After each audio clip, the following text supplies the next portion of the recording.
हाँ हाँ। नमस्कार, हमारे साथ हैं दीपक रावत जो बता रहे हैं आपको कैसे आप हेल्दी रहें। तो हेल्दी इंडिया में आइए, चलिए इनसे बात करते हैं। दीपक रावत जी, आपका बहुत बहुत स्वागत है। धन्यवाद जी। हम जानना चाहेंगे कि कैसे आदमी स्वस्थ रहे और क्या कुछ खाए, नाश्ते में क्या ले, दोपहर में क्या ले, शाम में क्या लें और कितने बजे लें। तो आप सबसे पहले आपसे जानना चाहेंगे सुबह में कितने बजे नाश्ता लें। देखिए, आपका खाना 3 भागों में विभाजित है। जी आप कहते हो फैट, जी कार्बोहाइड्रेट जी और प्रोटीन। जी देखिए जी, खाने को अगर आपने स्वादानुसार खाना है तो कितना भी खाइए, जी लेकिन अगर आपने हेल्दी वे ऑफ लिविंग में जाना है तो आप उसको बांट लीजिए। लाइक आपका सुबह का खाना जो है उसमें कम से कम 25% आपके प्रोटीन रहने चाहिए, जी 50% मैक्सिमम कार्बोहाइड्रेट होने चाहिए जी और 20% उसमें फ़ैट होना चाहिए, और आप जो 10-5% रह गया है वो वाटर के लिए छोड़ दीजिए। जी अब आपका देखिए खाना क्या है। जैसे आप सुबह उठते हैं, जी हमारा क्या होता है, हम रात को खाना खाते हैं। अगर मान लीजिए आपने 8 बजे खाया है, 10 बजे खाया है, तो आप उसे 12 घंटे का इंटरवल टाइम दे के चलिए मैक्सिमम, क्योंकि आप सो जाते हैं। जी अगर आपने 10 बजे खा लिया और मान लीजिए सुबह 8 बजे उठे, 10 घंटे का समय हो गया, आपकी हाँ। बॉडी पूरी फास्टिंग में है। जी जी आपकी बॉडी क्या कर रही है? कुछ नहीं कर रही है तो स्लीप मोड में, जी लेकिन आपका शुगर बिल्डअप हो रहा है, जी वो कहीं जा नहीं रहा है। तो आप इसके लिए क्या करें, सुबह जो है नाश्ता अपना अच्छा रखें। एक हेल्दी डाइट जो है वो सुबह होनी चाहिए, जिसमें आप अंडे ले सकते हैं, अगर वेजिटेरियन है तो दही के प्रोडक्ट ले लीजिए, जी पनीर का कोशिश कीजिए, दालों के पराठे खा सकते हैं आप, जी। इंस्टेड ऑफ गोइंग कि आलू का पराठा। देखिए लोग क्या करते हैं, आलू, हाँ, बिल्कुल। सुबह आलू, दिन में आलू, रात को आलू, और आलू ही बन जाते हैं। फिर बहुत सारी बीमारियों के ठीक है चपेट जी। में आते हैं। तो आप ये कोशिश कीजिए, यानी आलू क्या है, एक कार्बोहाइड्रेट है जिसमें अपना कुछ नहीं है, जब उसे तेल में फ्राई करेंगे वो वही रूप ले लेगा। ओके।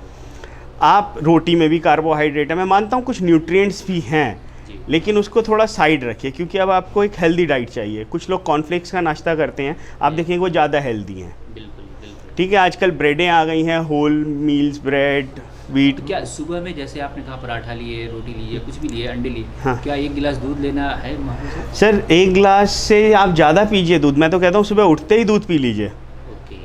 क्योंकि आपका खाली पेट है, बॉडी की एब्जॉर्प्शन पावर बहुत ज़्यादा नहीं, है। खासकर हमारे इंडियन में, भारतीय में होता है कि रात में सोने समय हम लोग दूध लेते हैं। रोज आप रात के सोते समय में लीजिए, उससे नींद अच्छी आती है। ओके जी ठीक है जी। पर सुबह क्या होता है, आपकी बॉडी होती है ज़ीरो, जी तो सबसे ज़्यादा न्यूट्रिएंट्स आप तब एब्जॉर्व करते हो अपनी बॉडी में। दूसरी बात है, हमारे यहाँ पे कहते हैं कि पेस्चराइज दूध लाते हैं फिर उसे उबाल देते हैं। हाँ हाँ बिल्कुल, वो तो हमारे यहाँ ठीक है। परंपरा कि बिना उबाले। हाँ, वो उसके पीछे कारण है कि पेस्चराइज दूध है तो पेस्चराइज, लेकिन आदमी को अपनी सेटिस्फेक्शन के लिए उबाल रहा है। आप उसे चाहें तो सीधा थैली से निकाल के पी लें, पी सकते हैं। हाँ, उसका कोई प्रॉब्लम नहीं है। तो अभी तक वो हम लोग में आया नहीं है कि हमें लगता है कि वो उसमें गर्म करेंगे तो उसमें कीड़े मरेंगे फिर हम पिएंगे। हाँ, वो बैक्टीरियल ग्रोथ है सर, अब जो बेच रहा है उसके ऊपर भी है। और ये आपने सुबह का बताया, दोपहर के बारे में बताइए, कैसे अब दोपहर में क्या खाएं, सर कितने देर बाद खाएं? दोपहर की डाइट आप कोशिश कीजिए कि आपकी लाइट रहे, जैसे सैलड्स का इंक्लूड कीजिए उसमें।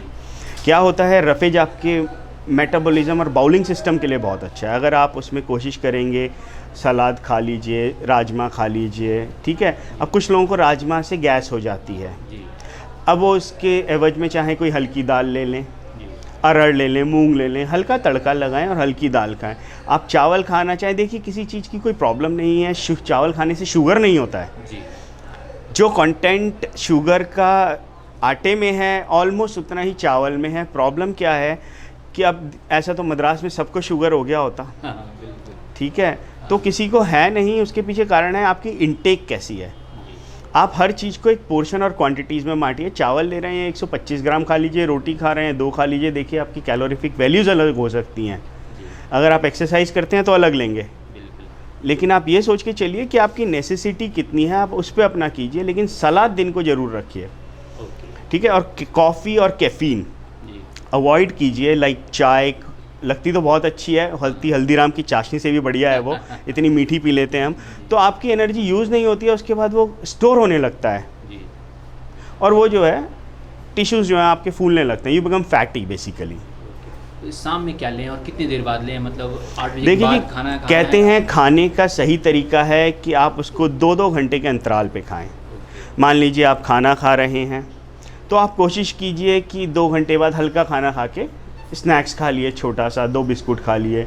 फिर आप ऐसा ही दिन को कीजिए जैसे आपने सुना होगा शुगर वालों के लिए कहा जाता है कि खाना आप बांट लीजिए पोर्शंस में, ऐसा ही हर आदमी के साथ है, ये शुगर ना हो इसके लिए भी ज़रूरी है। ओके।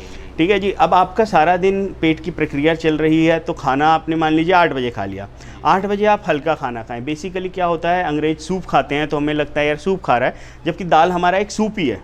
बिल्कुल। It's basically A lentil soup. ठीक है जी। आप सब्जियों को इंक्लूड करें, सीजनल वेजिटेबल खाएं। ठीक है। फ्रूट खाना चाहते हैं तो फ्रूट से पहले कुछ मत खाएं, पेट को खाली रखें। शाम में कितने बजे तक खाना खाने लेना चाहिए? देखिए जी, आपके ऊपर है, अगर आपका काम जो है रात के 12 बजे तक है जी। तो आप ऑब्वियस है रात को 1 बजे भी खा सकते हैं, लेकिन आपको वही सुबह का शेड्यूल ऐसा नहीं है कि फिर आप सुबह जो है 6 बजे उठ के आपको फिर कार्विंग हो गई है और आपको हंगर स्ट्राइक हो नहीं रही सहन, तो फिर आप खाने पे चले गए। यानी आपने अंतराल देना है, रात को ज़्यादा नहीं खाना है, बॉडी डल है, कुछ नहीं कर रही है, स्टोरेज ऑफ कार्बोहाइड्रेट्स कर रही है, शुगर इनबिल्ट हो रहा है। हम कुछ लोगों को देखते हैं कि खासकर रात में भले ही वो देर से खाएं, सुबह उनको बहुत तेज़ी से भूख लगती है और 8-10 पराठा सुबह सुबह खा लेते हैं। आप उनके लिए क्या संदेश देना चाहेंगे? सर, उनके लिए संदेश ये है, अगर आपकी ज़रूरत इतनी है तो खाइए। किसी महान आदमी ने कहा था, मैं जीने के लिए नहीं खाता। जी। ठीक है ना, मेरी आवश्यकता है, मैं उसी में खुश हूँ। तो अब कोई 8-10 पराठे खा के उसको ऐसा लगता है कि वो इजी मेटाबॉलिज्म उसका चल रहा है और उसकी नीड ऐसी है, क्योंकि बॉडी भी 3 तरह की है।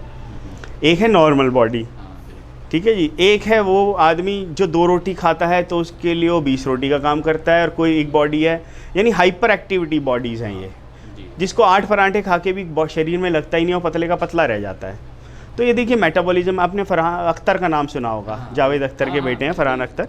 उनके साथ एक समस्या है कि उनकी बॉडी जो है लीन की तरफ जाती है, अगर यानी वो पतले रहते हैं हमेशा, क्योंकि उनकी बॉडी की एक्टिविटी बहुत ज़्यादा है, शुगर कंटेंट ख़त्म हो जाता है उनकी बॉडी में। तो उनके लोगों के लिए एक्सरसाइज करनी पड़ती है ताकि वो मसल बिल्डअप कर सकें, नहीं तो उनकी बॉडी अंदर ही अंदर ख़त्म हो जाती है। तो ये बॉडीज़ के प्रकार हैं, इसको समझना है कि नीड क्या है आपकी, ये आदमी के ऊपर है। जिम का काफ़ी प्रचलन है और बच्चे युवा खासकर जाते हैं, अंडे 20-20 खा लेते हैं, 18 खा लेते हैं, क्या ये सही है? देखिए जी, अंडे का ऐसा होता है, अंडे 2 भागों में विभाजित होते हैं, एक तो वाइट और येलो। जो येलो होता है आपका बेसिकली वो कोलेस्ट्रॉल करता है, जो आप बीमारियां सुनी होंगी हाई कोलेस्ट्रॉल की। ठीक है जी। HDL LDL 2 ही भागों में विभाजित है कोलेस्ट्रॉल। अब आजकल बच्चे अगर 20 अंडे खा रहे हैं, क्या वो इतनी एक्सरसाइज कर रहा है? क्या वो इतनी मसल बिल्ड कर रहा है? उसके लिए उसको अपनी मसल बिल्डिंग में रिपीटिशंस चाहिए। क्या वो जॉगिंग इतनी करता है कि क्या फिर उसके साथ वो दूध भी पीता है? क्योंकि कैल्शियम और फास्फोरस जो है वो आप एक साथ एब्जॉर्ब करते हैं, इसे अलग अलग एब्जॉर्ब नहीं करते बॉडी में। तो अब बच्चों को ये सोचना है कि 20 अंडे खा के गोल्ड मेडल तो मिलेगा नहीं, पेट और सूख जाएगा। इतना हाई आयरन कंटेंट आपकी बॉडी के लिए अच्छा नहीं होता है। हीमोग्लोबिन के लिए एक लिमिट तक अच्छा होता है, लेकिन अगर आपका हीमोग्लोबिन बढ़ गया वो भी अच्छा नहीं है। If it increases 17.5 it's very bad. खासकर दिल्ली के बाज़ार में और भी सारे महानगरों में तैलीय का भी खाना मिलता है, बाज़ारों में बाहर भी, और जब हम लोग बाहर रहते हैं तो मजबूरी है कि वो लोग खा लेते हैं। अगर वैसे में हम वो डाइट लेने के बाद तो फिर क्या करें? देखिए जी, आप अपनी बॉडी को चीट कर सकते हो महीने में, 2 महीने में, या कोई ज़्यादा ही करना चाहे हफ्ते में कर ले 1-2 बार। क्या होता है, ये वसा जो होती है इसे आप ख़त्म नहीं कर पाते। ठीक है जी। इसकी कैलोरीफिक वैल्यू तो 9 है जो आप एक्सरसाइज करते हो, किलो जूल्स में जिसको आप गिनते हो, लेकिन समस्या क्या उत्पन्न हो जाती है कि इसके लिए फिर आपको उतनी मेहनत करनी पड़ती है, आपको पसीने में से दुर्गंध आने लगती है। दूसरी बात है, ये आपकी धमनियों में जम जाता है, फिर आपको इसको थिनर्स का इस्तेमाल करना पड़ता है। अगर आप खा रहे हो, आपने मान लीजिए दाल में तड़का लिया, देखो रामदेव जी ने भी कहा है दाल में आप कच्चा खाएं। ठीक है जी। स्वाद तो जीवा में लगा हुआ है, इसके बिना तो कोई जी नहीं पाता, लेकिन सबसे बड़ी चीज़ है कि आप उस स्वाद को आप उसके अनुसार कैसे ढल रहे हैं। स्वाद को अपने अनुसार मत ढालिए। आपको चाहिए, अब देखिए जी, नूडल बट रहा है, ठीक है, कचौड़ी बट रही है, ये क्या है, इंडियन स्नैक्स हैं। अब अगर आप इडली सांभर खा लेंगे, ये बहुत अच्छा स्नैक है, स्टीम्ड है, फर्मेंटेड है, लेकिन अगर आप नूडल खाएंगे तो आप वो मैदा खा रहे हैं। मैदा जो है, मैं ये नहीं कह रहा पेटों में जम जाता है, नहीं तो सारे अंग्रेज़ों के पेट जमे होते ब्रेड खा खा के, लेकिन समस्या क्या है कि ये मैदा आप इजीली डाइजेस्ट नहीं कर सकते। मैदे में वो जिसको आप चोकर कहते हैं वो नहीं होता, तो आपका जो सिस्टम है, बाउलिंग मूवमेंट है, वो इतना साफ नहीं निकलेगा। मैदे से, ये वाली समस्या उत्पन्न हो जाती है। चलिए दीपक रावत जी, आपने बहुत बढ़िया बात बताया, खासकर युवाओं के लिए जो कैसे हेल्दी रहें इसके बारे में बता रहे थे। दीपक जी आपका बहुत बहुत धन्यवाद। आपका भी बहुत बहुत धन्यवाद। हेल्दी इंडिया में हम ऐसे कार्यक्रम लाते रहेंगे। कैमरा पर्सन सुभाष के साथ मानवेंद्र कुमार, नमस्कार।